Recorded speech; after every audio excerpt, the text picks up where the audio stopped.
Welcome back to the Roast Mortem. How's it going, guys? The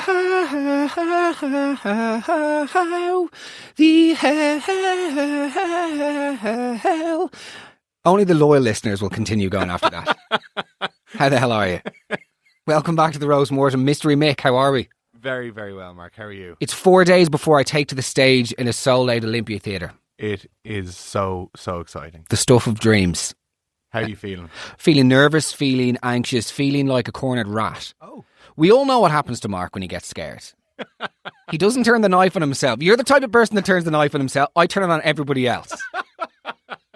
I go slasher vibes. Do you know what I mean? Yeah. I take it to the throat of my nearest and dearest until eventually then turn it on myself. But for the first while, it's just I'm very restless, irritable and discontent. Yes.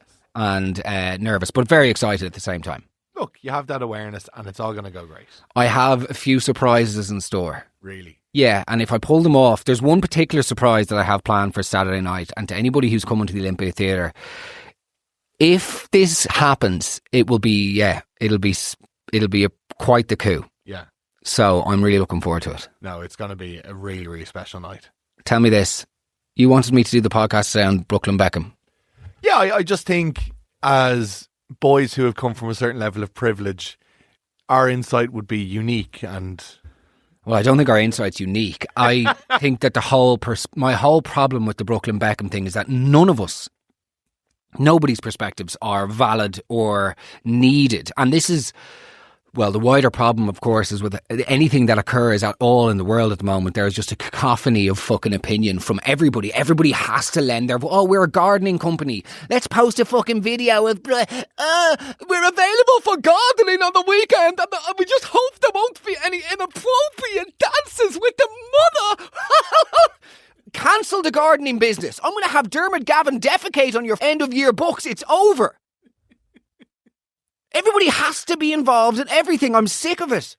That's social media, though. It's not, but there's nothing fucking social about it. Do you know what I mean? The way we just become so swept up in these things and everyone's so enraged and everyone has a fucking opinion, more bananas than the next. Hey guys, so ever see everyone's talking about the Brooklyn Beckham thing? My perspective is this. If you fucking I don't care what you were selling illegal teeth whitening on your Instagram last week, okay? You are the last person I would ever rush towards if there was an issue of consequence, let alone a familial dispute between fucking celebrities. Yeah. First and foremost on the Brooklyn Beckham thing, right? Brooklyn Beckham only knows the world that Brooklyn Beckham inhabits. Totally. That's the bottom of the line. He only knows his existence. He's not looking in, okay? He is in that existence. And firstly, by the way, everybody looking in, you don't know what his life is like. You don't know what their life is like. Nobody understands the levels, even people at their level, nobody understands the nuance and complexity of family life, okay? There's a sort of voyeuristic perversion to this because everyone loves nothing more than seeing somebody suffer in a way that they dormantly can relate to, but it's not them. They're just glad. They're glad it's not them. Yeah. Now, Brooklyn Beckham, I don't know anything about the guy. He's obviously whatever. Who fucking cares? He's a child of a celebrity, born into a gilded existence and has carried on as such. But of course, would you be ridiculing a fucking bus driver in North Korea? Mate, what do you mean you don't have an accumulator on the weekend? Fucking clown. Do you know what I mean? Would you be would you be criticising a lollipop lady in Chaopang? No, that's not the capital of North Korea. What's the capital of North Korea? Pyongyang. Do you know what I mean? Not close. About 63 nautical thousand miles. But do you know what I mean? You wouldn't criticise a lollipop lady there and be like, oh, can't believe you hadn't read Lennon Dunham's latest self-penned essay. Yeah, of course, she doesn't know the world. No. If you say to her, who's the king? And she says, Kim, you don't go, oh, get out the leather belt. Do you know what I mean? Well, she's probably already had enough from Kim. But, she's been born into the only world that she knows is the one that she inhabits. So how can we criticise anybody if that's all their context? If Brooklyn Beckham was working in a pub in Smithfield until the age of 23, happened to be doing keepy uppies on his fucking lunch break, and then David Beckham and Victoria were out wandering the streets of Smithfield as they do, and sort of kidnapped him Angelina Jolie style, right? And then brought him back. Do you know what I mean? Brought him back to live a life of luxury. And then all of a sudden he became this sort of emotional turncoat and went against his parents and wanted emancipation. Then, of course, let's have a go at the boy. But this is all he knows. It's also not his fault, the circumstance he was born into. Like, people are nearly calling him out as if he's due some level of retribution for his Nepo baby status. Well, the whole argument around nepotism and guilt and privilege is just like, this will go down well. Here we go. This will be good. This will earn me a lot of sympathy.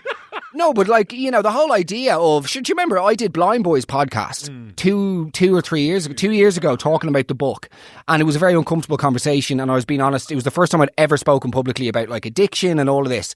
And then there was a Q&A at the end, and some moron just put up his hand and goes, Mark. I was like, yeah. And he goes, you're a posh. And I was like, yeah, well spotted. And he's like, what do you have to say about that? I was like, I don't understand what the question is here. Like, your takeaway from a 2-hour conversation, which included talking about like addiction and suicidal thoughts and all of this, is just like, yeah, you're posh. Yeah. So, and it was like, well, what? Yeah, I was like, what's your question? It's like, well, at least working class people have an excuse. What's yours? It was like, well, firstly, you don't realise the levels of profound ignorance there, because not only are you criticising me for having my upbringing, you're also suggesting that being working class is automatically so bad that one must immediately get on the bag. Do you know what I mean? Yeah. Well, obviously I'm an alcoholic. I came from you know what I mean? It's ludicrous, but that's some people's eyes. Some people's eyes, that by being born into a privilege perceived or whatever is just automatically you're wrong, and there's some sort of moral inferiority to having privilege. I'm not making this podcast isn't a case for defending myself, me in Brooklyn, but I just think this is a fucking kid who has been born into this. Of course he behaves a certain way. Yes. Do you know what I mean? My dog gets up on the couch because we've never reprimanded him for getting on the couch. He's never existed in a house where you're not allowed to get on the couch. That is all he knows. I don't go, oh, Jesus Christ, rough night last night. Why is that? I asked Bertie what his thoughts were on Medjugorje, if it had become too commercial over the last few years and maybe Lords had gotten a bit more, do you know what I mean? And he just pissed up against my leg. Bastard, if only he knew. Of course, if only he knew. He's never been to Lords. He's never been to Medjugorje. He's more of a knock guy, do you know? Support local. I also think there's a very important factor to consider, which is not a lot of this. All of this is off the back of a wedding. And I think there are a few more emotional times where there's fallout or betrayal or whatever.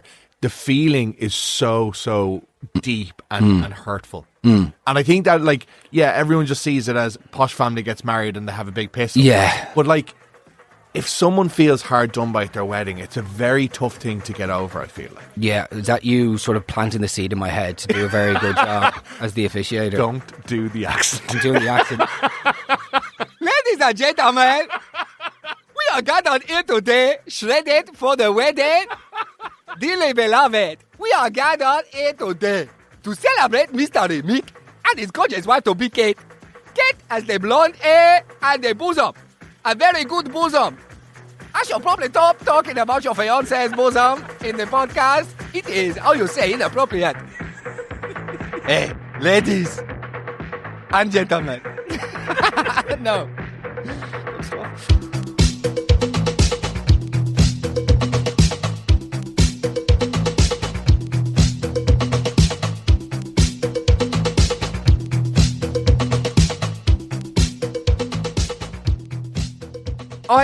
I hear you. I think everything's very heightened around weddings.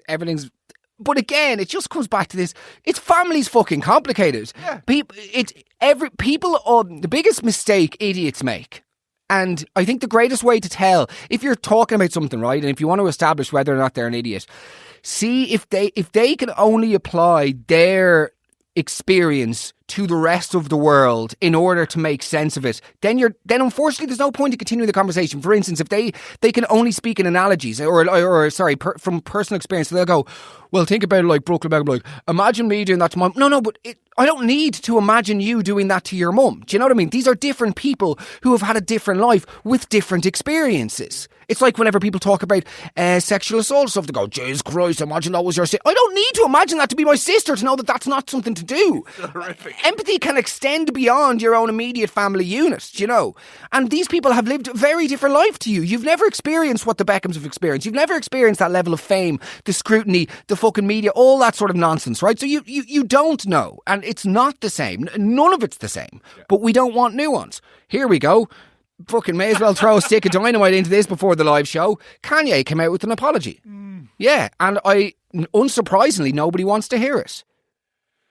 In his apology, he referenced the fact that he had suffered a traumatic brain injury which wildly impacted his behaviour, which of course is evident because there's a certain, if you look at the chronology of Kanye West as a man, and by the way, I say this with utmost certainty that I don't believe that there's any coming back for him insofar as pop culture is concerned. My greater concern for that man is that I don't believe that there's a happy ending. No, I really don't. And I think, and here's me launching out my opinion on this, the irony, but like I think that story unfortunately doesn't have a happy ending because I do believe that he is gravely ill, and I think that again context is everything, and his illness in the context that he's in, which is, billionaire. He was married to the most famous person on the planet. He changed the face of music and culture for a couple of decades.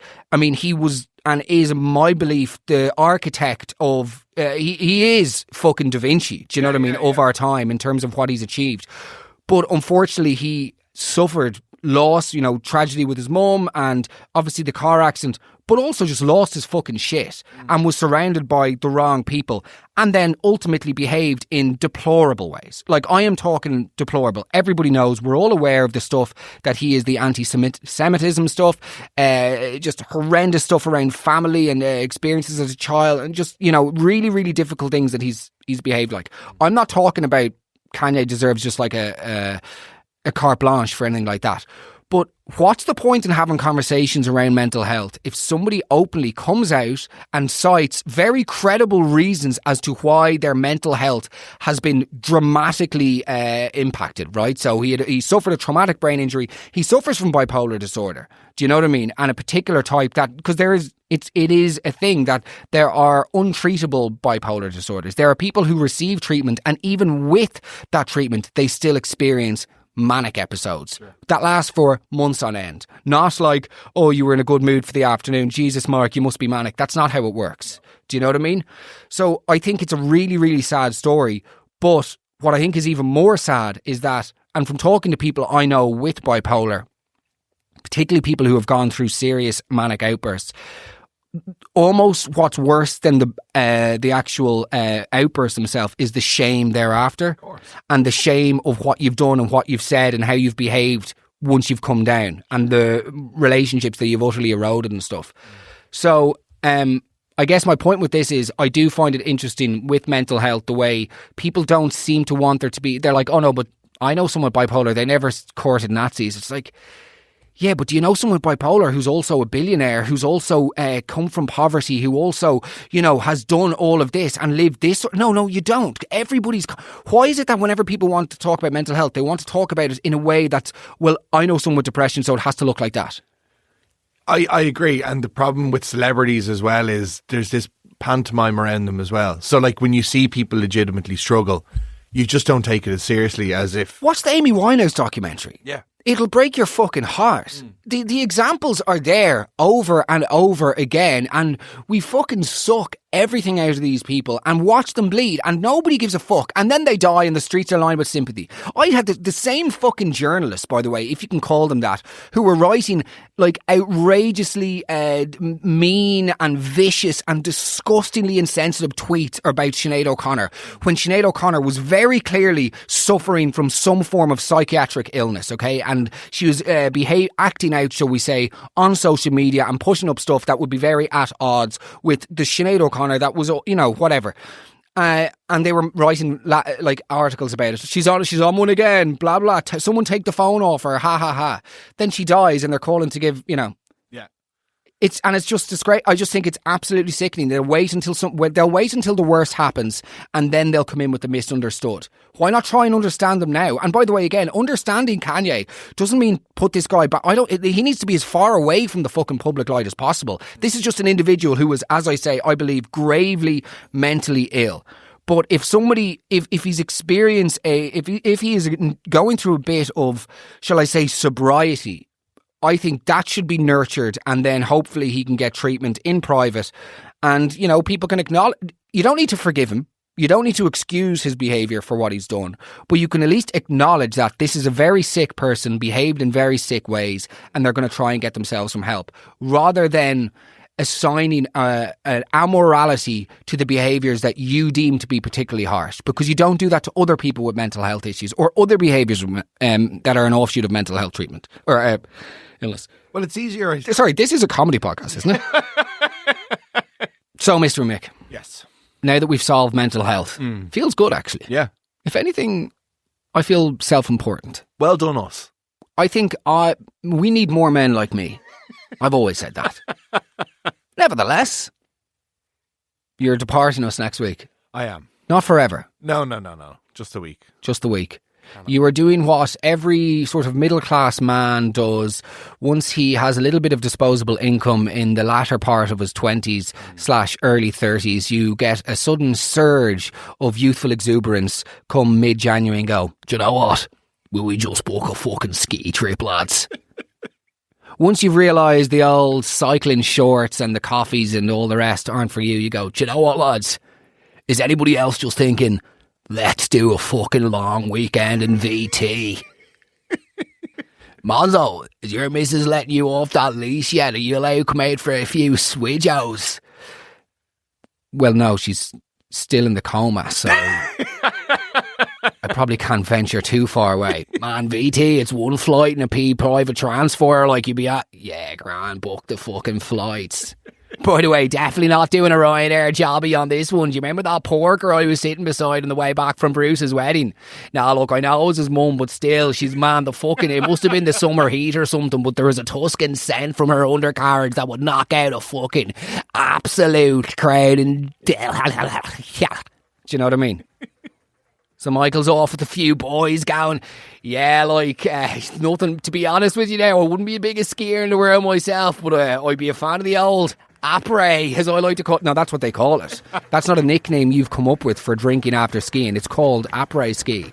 Oh, there's this one place called 360 and, it's not one of your usual little fucking, crib-style French pervert places. This is just, full-on loose. I was there last year and Afro Jack was playing. It was, man, I had my ski suit on, but my top was off. And, people were throwing snowballs at me. And at one point, I didn't even know if it was snow or if it was blow. And it was just, and then Simon fell into a gorge. We had to call his parents from the medicine. The medicine. Surgery. I broke the news. I still know the sound of his mother's... Ah!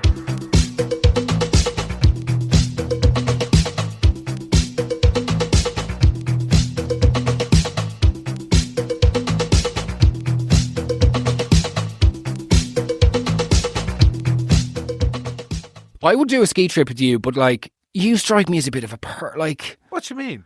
What sort of a skier are you? By the way, to say, is there any way a podcast can get more...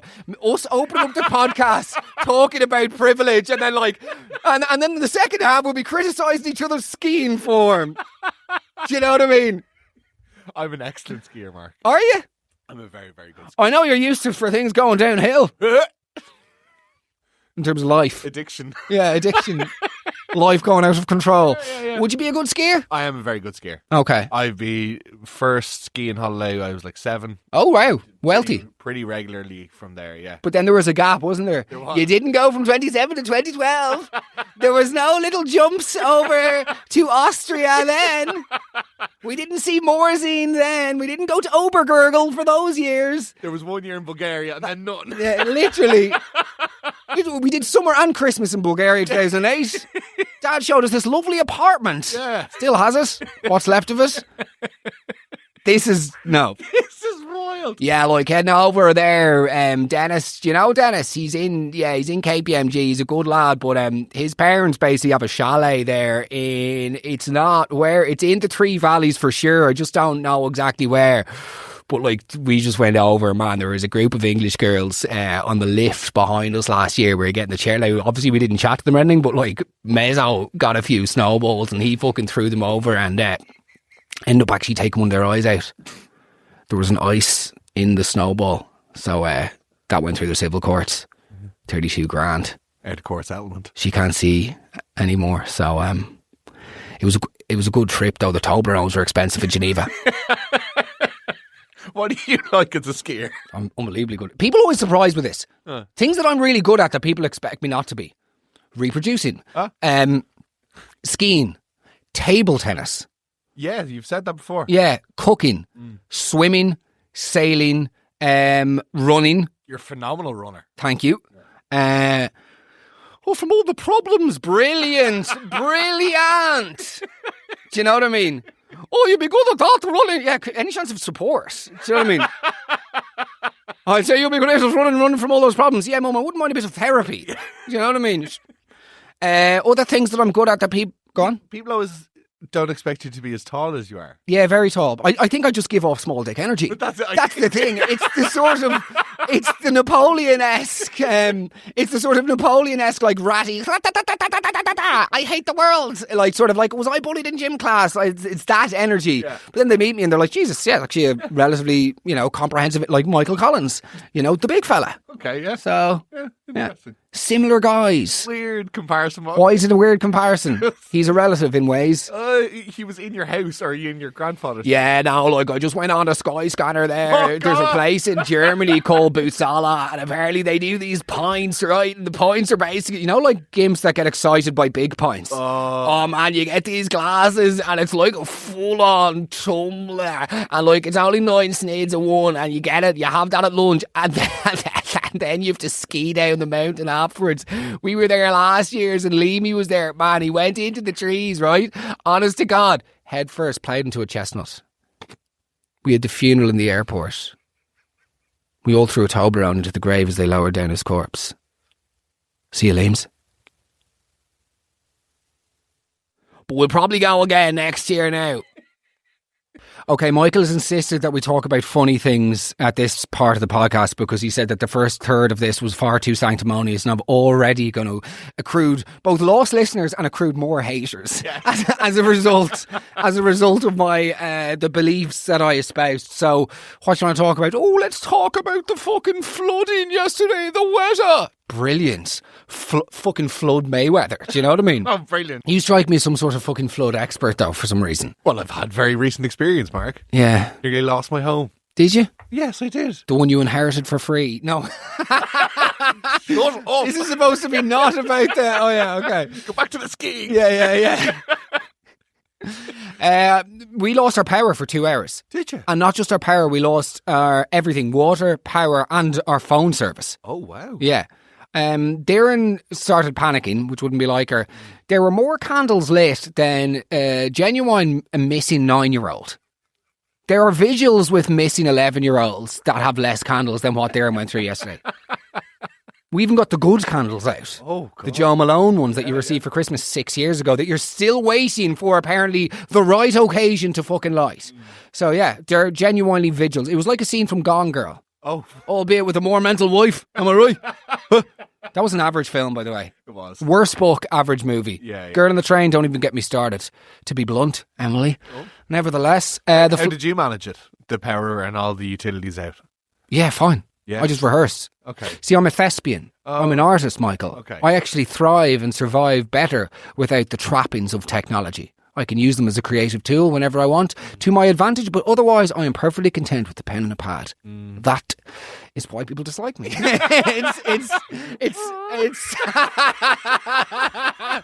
It's statements like that. Why you deserve to have haters. Do you know what I mean? No, we were actually grand. Yeah? Yeah. Like, it was just whatever. It was weird though. I do find it strange the amount of weather warnings we have and nothing happens. Yeah, like, oh, it's fairly dark now, Mick. Like, I woke up and I just said, fuck, like, today's going to be a hard one now for the wedding shred. Like, the flood now, how can I weave that into the content plan? Yeah. You still did all your bits, by the way. I got them done, yeah. Fair fucking play. Absolutely. Has to get done. What day are you on now? This is 24. That is unbelievable. Yeah, no, I'm feeling good. You look like a different man. Well, like, and I appreciate it. Yeah, clothes are starting to fit again, and like things are just like life is becoming less dominated by how I look and feel, which is nice. Is it? Yeah, 100%. Well, that's interesting because I sometimes find that like it's all well and like it's great making changes, but if the center of the mind is still focusing on the fact that now you're making changes, are we not still in a prison, albeit a more comfortable one? Yeah. Do you know what I mean? Yeah, yeah. No, I think it's just where I would love to get eventually is where how I look, feel, and eat isn't like it isn't in the center of my brain at all times. Yeah, basically. yeah. And we're a long way from there, but we're making progress. You're doing great. Thank you very much. You're doing absolutely great. It's a wonderful thing that you're doing. You're helping a lot of people. On that, the Live, Laugh, Lung stuff will be happening, by the way, next week. You're gone, though, next week. So I'm going to have to get a guest presenter in. Oh. Yeah. So we need somebody, like, obviously, you don't want to get somebody similar, so you want to get someone different. So I'll see if there's anyone funny or charismatic in the office. Brilliant. Classic stuff. I won't come back. We could definitely... No.